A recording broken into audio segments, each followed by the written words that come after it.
Greetings, welcome to Chapter 9, Qualitative Methods and Analysis, Observing, Participating, and Listening.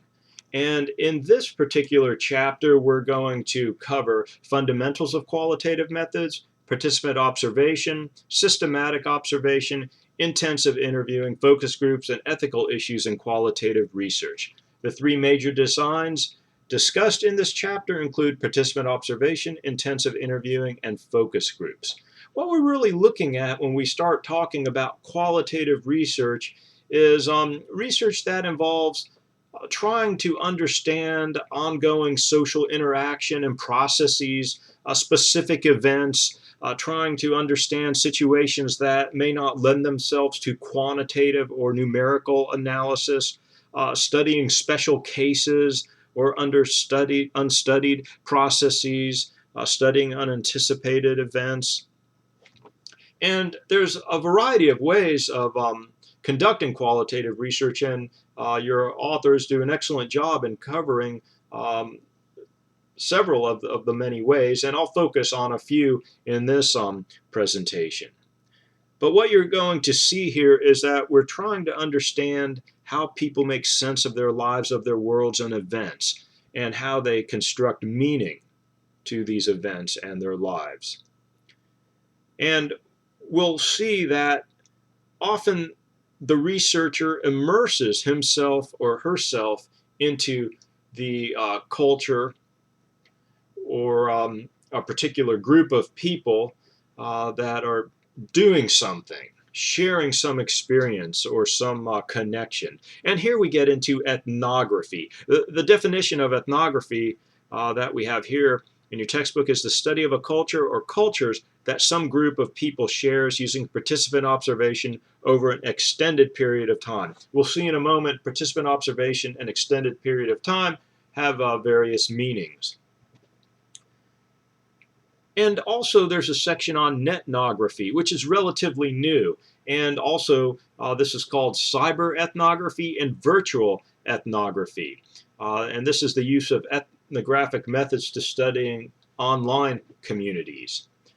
When I was looking over my notes and everything, living here in Florida, we were in the middle of a hurricane.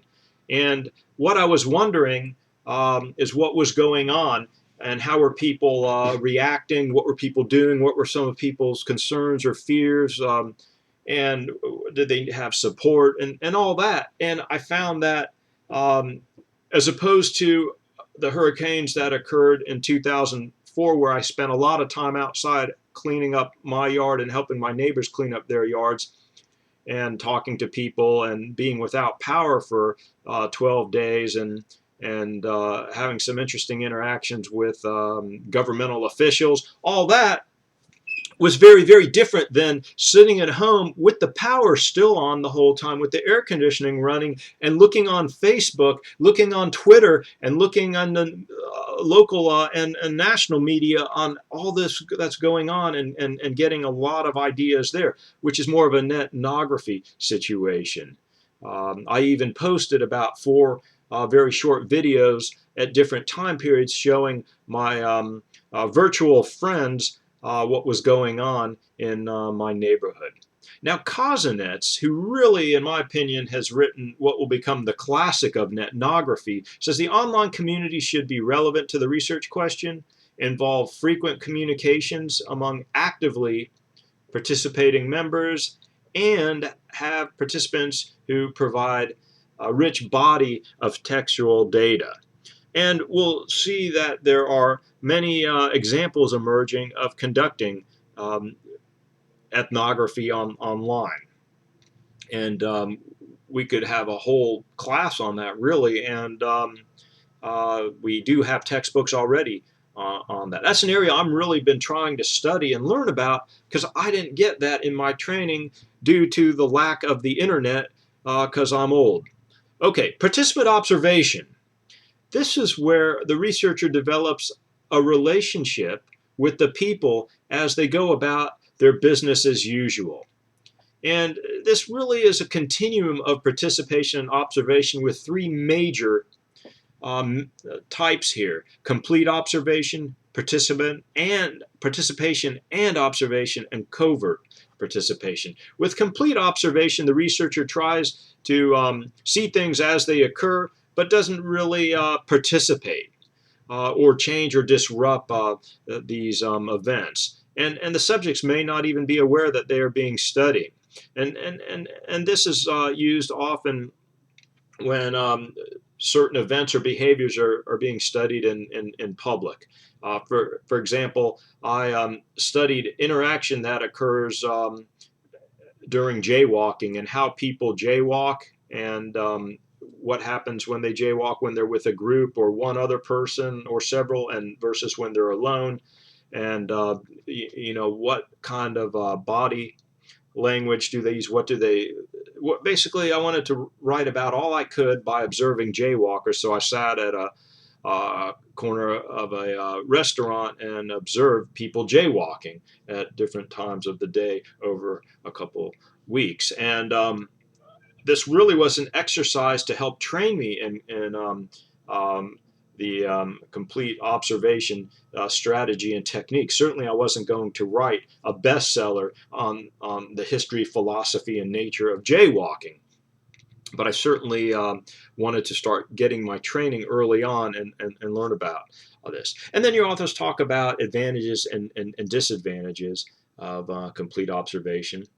And then participation and observation is where the researcher adopts a role that involves some kind of participation in the setting. And often they will inform some of the group members. I did some participation and observation many years ago at a large school in regards to fraternities, and I had a friend that was in a fraternity. I was in grad school again, and I wanted to learn as much as I could about participant observation methods, and so I told him I would really like to visit one weekend and maybe meet his fraternity brothers, go to a party, go to a sporting event, and try to understand what that was all about.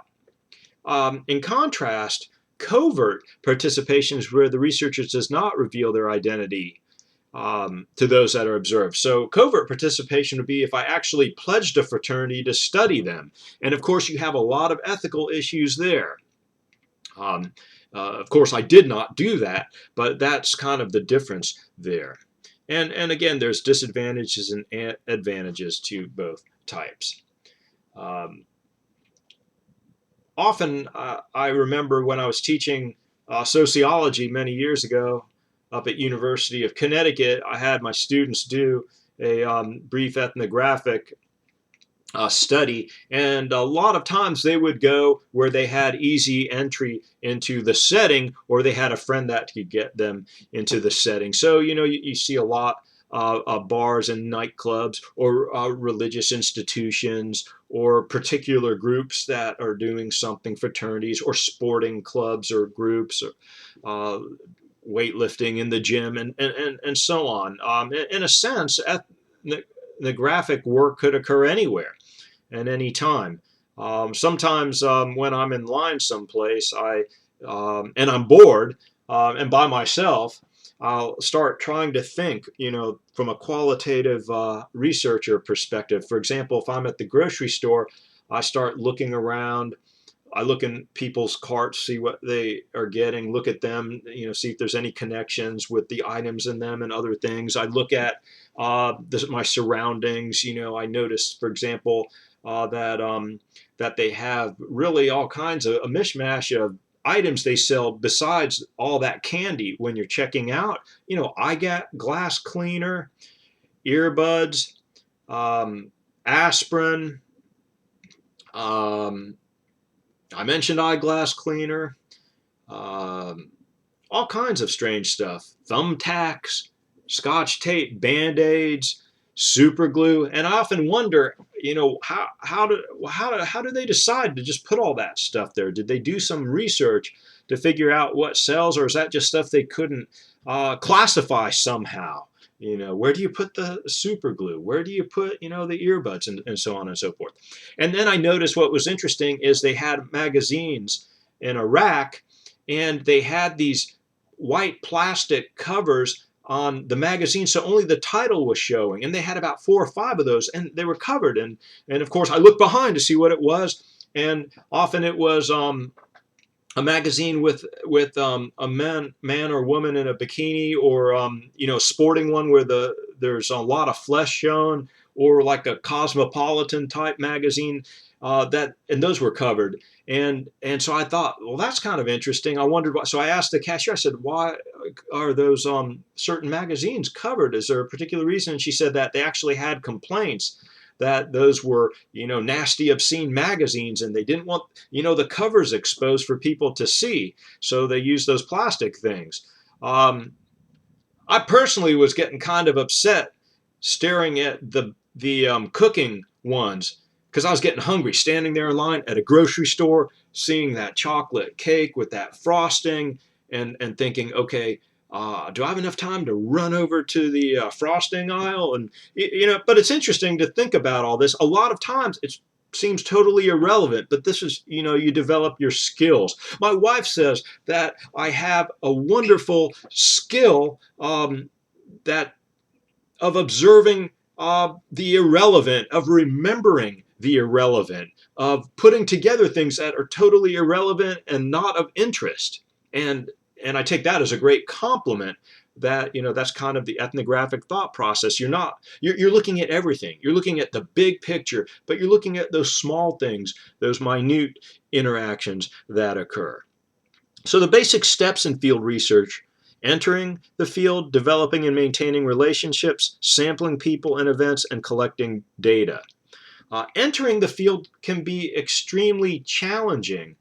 There may be times where I can tell you that I've been kicked out of the field a couple times. I was actually kicked out of a nightclub once for interviewing some people in the nightclub. They didn't like me doing that, and they actually escorted me out to my car and told me that I was welcome to come back if I didn't interview people but just drank and danced. And I said, oh, okay, can I come back if I drink and dance? And they said, not tonight, but tomorrow. And so I thought that was kind of interesting. I also was observing interdisciplinary meetings in child abuse cases to see what was going on, because I thought there was a lot of trouble and problems with how these cases were processed. Now, I worked in the field, so I actually had my own cases that I presented, and I just stayed after I presented my case. And I did that a couple of times, and then someone in the meeting said, why are you still here? And I said, because I have a great interest in watching what happens here, how you all process the information. And she said, well, this is not your case. Get out of here. I said, oh, okay, sorry. So I wasn't able to document the problems that way, but I was able to when I went back and interviewed people who worked some of these cases.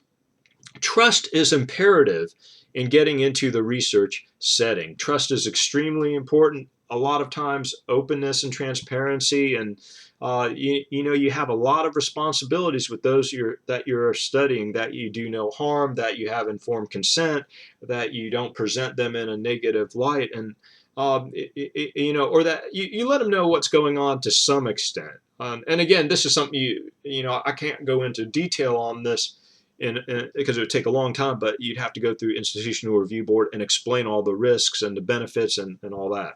Everything that we've discussed before. Sampling people and events becomes very different, where you start then at the experimental designs, because here you start using snowball sampling or theoretical sampling. And you may have a sample of 1 or a sample of a dozen or 30. And so small samples are fine here. I just did a presentation a couple weeks ago, and I had a sample of 2.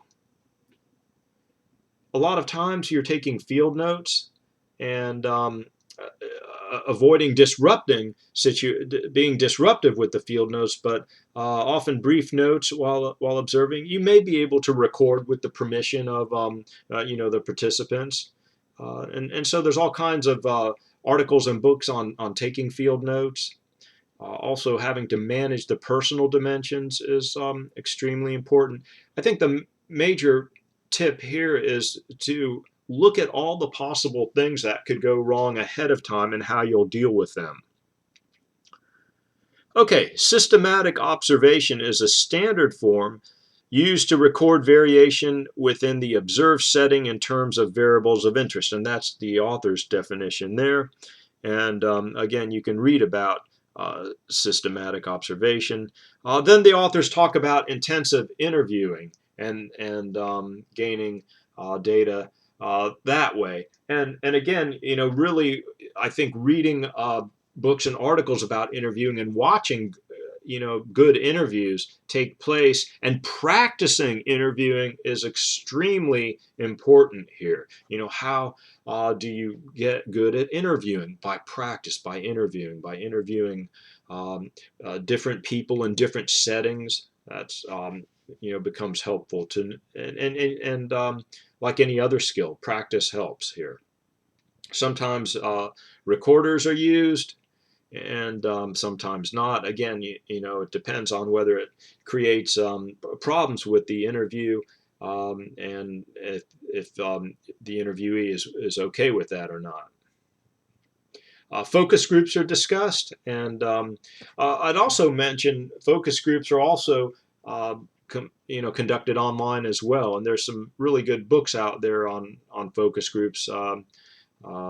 Sometimes participating in focus groups helps you to understand focus groups. The first focus group I went to, I think, was on food.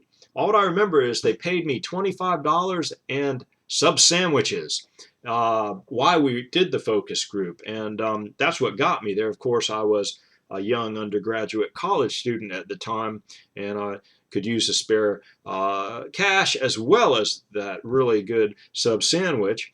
But focus groups may be very helpful to try to understand a particular situation and then have a small group of people discuss something. I think they try to have focus groups now regarding elections and candidates and issues on television. That's a very different scenario than focus groups that researchers would do, I think, because they may be recorded with their permission, but that's for the research purposes, not for millions of people to view. I guarantee you that I would be different if I was on national television in a focus group, or if I was in a focus group of peers talking about certain issues that were related to my interests. And then there's a variety of ethical issues that come into play. Then we've discussed a few of those, but certainly safety, knowing the boundaries between researcher and subjects, confidentiality, identity disclosure by the researcher, and voluntary participation of the respondents, and those are very important, and of course have to be addressed in any proposal to conduct research for the Institutional Review Board, the IRB, to take a look at. So that kind of summarizes, again, I think really the way to go about understanding qualitative methods, ethnography, focus groups, intensive interviewing is to just read and observe studies or focus groups, participate, read the literature, and this will help, especially looking at the ways that researchers then analyze their qualitative data. So I'll just sum up really by mentioning this is one of my favorite books, Violent Criminal Acts and Actors Revisited, by Lonnie Athens. And in here he develops his theory of violentization theory, but he goes into the prisons and interviews people who have been convicted of violent crimes and asks them all kinds of interesting questions. One of the questions I really like that he asks them to tell him about times where they almost engaged in violence, but they didn't. He's looking for that situation of what leads to violence, but also what prevents it. So fascinating studies by Lonnie Athens. And we'll have some material posted for you to read, providing some examples of these research strategies. And this wraps up this video.